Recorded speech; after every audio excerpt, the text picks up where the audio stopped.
बढ़ते हैं यूपी सरकार के कोरोना बुलेटिन की ओर। संक्रमण को नियंत्रित करने की उसमें हम सर्वेलेंस का कार्य करते हैं, कंटेनमेंट एक्सरसाइज करते हैं, उसमें हम कॉन्टैक्ट ट्रेसिंग करते हैं। जो भी लोग पॉजिटिव आते हैं उनके हम कॉन्टैक्ट ट्रेसिंग करते हैं। जो कॉन्टैक्ट ट्रेसिंग में जो भी घर के लोग हैं उनके जो पॉजिटिव आते हैं उनको हम प्रोफाइलेक्टिक मेडिसिन देते हैं। और साथ ही साथ जो भी कॉन्टैक्ट में आते हैं लोग, संपर्क पॉजिटिव के होते हैं, उनकी हम समय से टेस्टिंग करवा करके अगर वो संक्रमित पाए जाते हैं उनको हम आइसोलेट करते हैं। तो ये कार्रवाई स्वास्थ्य विभाग के द्वारा विभिन्न विभागों के सहयोग से निरंतर की जा रही है, जिससे कि प्रदेश में संक्रमण को नियंत्रित रखा जा सके। और इसमें आपका सहयोग बहुत ज़्यादा आवश्यक है। आप अपने सामाजिक उत्तरदायित्व को समझें और संक्रमण से खुद भी बचें और दूसरों में भी संक्रमण फैलने से रोकें। और आप ऐसा कर सकते हैं अपने हाथ को साबुन पानी से साफ रखकर, क्योंकि आप जानते हैं कि जो संक्रमण फैलने का रास्ता है वो दो रास्ते हैं। एक रास्ता ये है कि जब कोई संक्रमित व्यक्ति कहीं पर छींकता खांसता है और किसी सरफेस पर वायरस उसके मुंह से और नाक से निकल करके वहाँ गिरता है, तो जब आप उस सतह को छूते हैं और छू करके जब छूते हैं तो आपके हाथ पर वायरस आता है।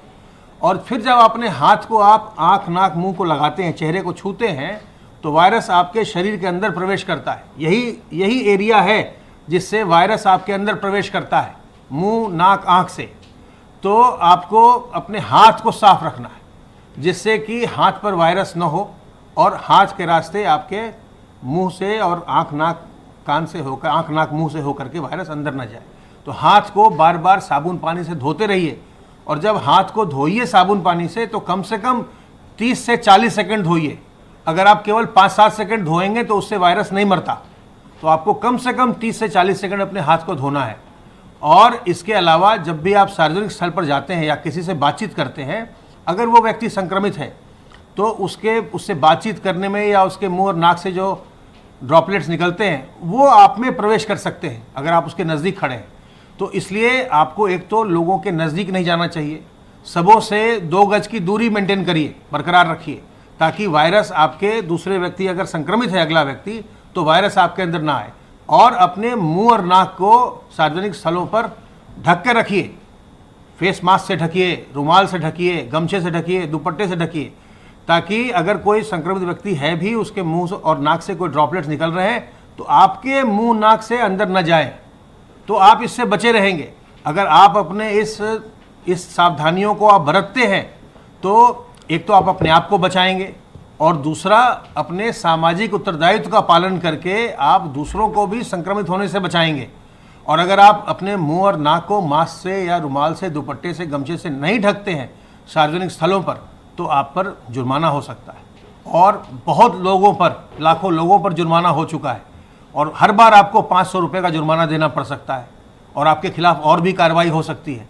इसलिए अपने हम सामाजिक उत्तरदायित्व का पालन करें, हम संक्रमण से बचें, दूसरों को संक्रमण से बचाएं। और ख़ास करके मैं बार बार आपसे ये विनती करता हूं कि अपने बुजुर्गों को, छोटे बच्चों को, गर्भवती महिलाओं को और जो लोग पहले से बीमार हैं या कमज़ोर हैं, जिनको डायबिटीज़ है, हाइपरटेंशन है, कैंसर है, किडनी की बीमारी है, हार्ट की बीमारी है, ऐसे लोगों को संक्रमण से हमें बचाना है।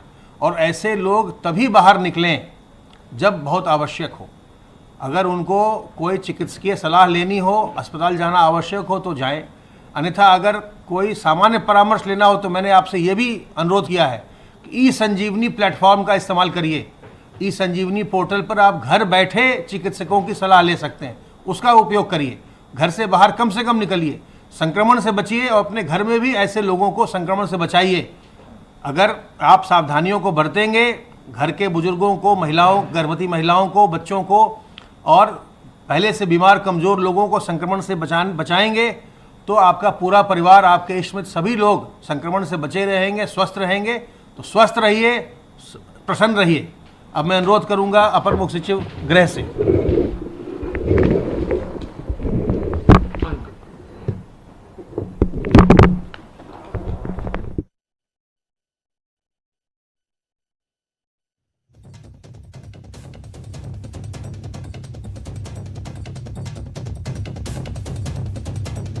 बैठक ली।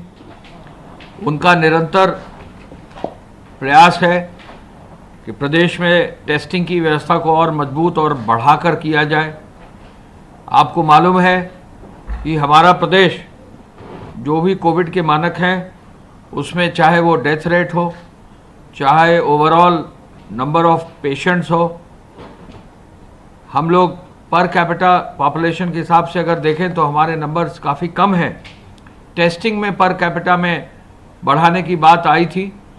पिछले 2 माह से लगातार टेस्टिंग हमारी बढ़ती गई है और 1 लाख प्रतिदिन जो मुख्यमंत्री जी का लक्ष्य था वो पूरा करते हुए आज एक बहुत बड़ा अचीवमेंट ये हुआ है कि 36 लाख यानी 35,98,000 से अधिक टेस्ट करके 36 लाख लगभग टेस्ट करते हुए पूरे देश में जो है सर्वाधिक टेस्ट अब उत्तर प्रदेश के हो गए हैं।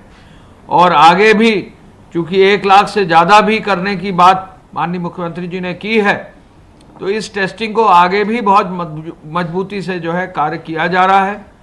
हम आपको ये बता दें कि इसी माह में मेडिकल एजुकेशन के अंतर्गत और मेडिकल डिपार्टमेंट के अंतर्गत RT-PCR की जो गोल्ड स्टैंडर्ड होता है टेस्टिंग का, उसकी बहुत सारी नई लैब्स भी जो है प्रदेश में स्थापित हो रही हैं।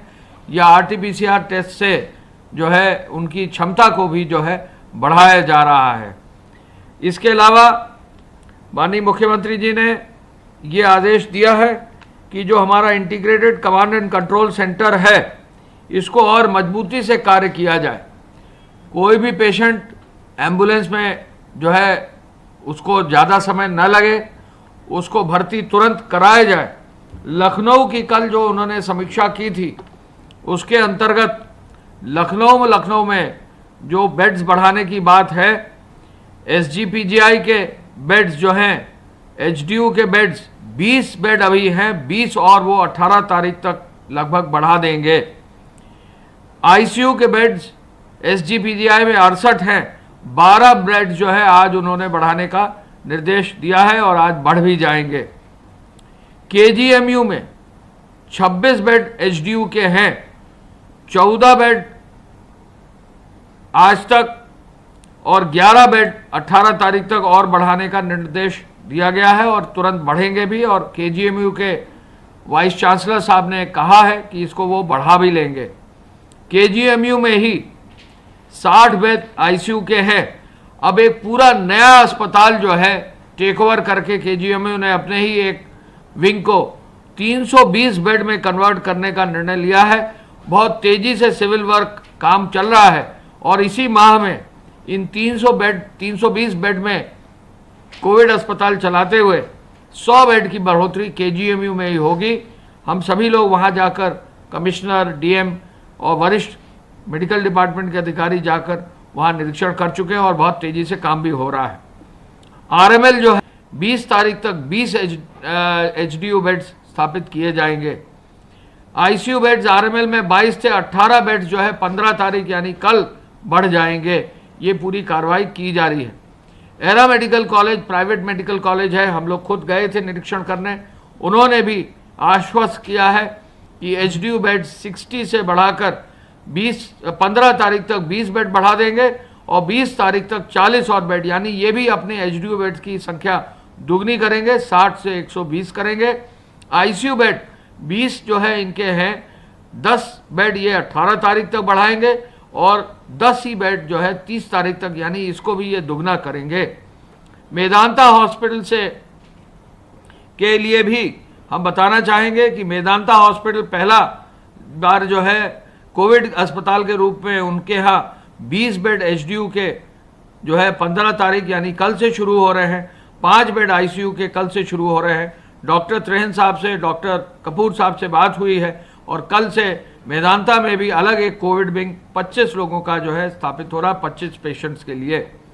अपोलो हॉस्पिटल ने भी प्रॉमिस किया है कि वो भी एक नया 40 बेड का HDU इस माह के अंत तक बनाएंगे और 10 बेड का जो है ICU उसमें रखेंगे। कुल 50 बेड अपोलो हॉस्पिटल भी डॉक्टर जो है सोमानी उसके लिए लगे हैं, जिला प्रशासन के सहयोग से उसको भी स्थापित करेंगे। सहारा हॉस्पिटल ने भी आगे बढ़े हैं, उन्होंने भी जो है एक अपने नए विंग को, जहां अभी तक निर्माणाधीन था, उसका निर्माण सुनिश्चित करते हुए इस माह के अंत तक लगभग 25 बेड, 15 एचडीयू और 10 आईसीयू के बेड वो देंगे। इंटीग्रल अस्पताल भी हम लोग गए थे। इंटीग्रल अस्पताल में माननीय मुख्यमंत्री जी ने सब मेडिकल कॉलेजेस का निरीक्षण का निर्देश दिया था। इंटीग्रल अस्पताल में भी 40 बेड हैं, उसमें भी 20 तारीख तक 20 बेड एचडीयू के बढ़ाएंगे, 10 बेड जो है एचडीयू के 25 तारीख तक बढ़ाएंगे, और आईसीयू के बेड जो 10 अभी हैं 15 तारीख तक यानी कल तक वो जो है 10 बेड और बढ़ा देंगे, यानी कल तक ही दुगना कर देंगे, और 10 बेड और 30 तारीख तक बनाएंगे। तो इंटीग्रल हॉस्पिटल भी, इंटीग्रल मेडिकल कॉलेज भी जो है आगे बढ़कर अपने बेड्स को दुगना करने की कार्रवाई और दुगने से भी बढ़ाने की कार्रवाई कर रहा है। टीएसएम मेडिकल कॉलेज का भी निरीक्षण किया, वहां पर भी अभी 10 बेड एचडीयू के चल रहे हैं। वहां के जो प्रभारी हैं उन्होंने, डॉक्टर राय ने कहा है कि 10 बेड और जो है एचडीयू के वो 20 तारीख तक दे देंगे, और 30 बेड और एचडीयू के वो 30 तारीख तक यानी इस माह के अंत तक दे देंगे। फिलहाल वहां आईसीयू 5 बेड का चल रहा है, कल तक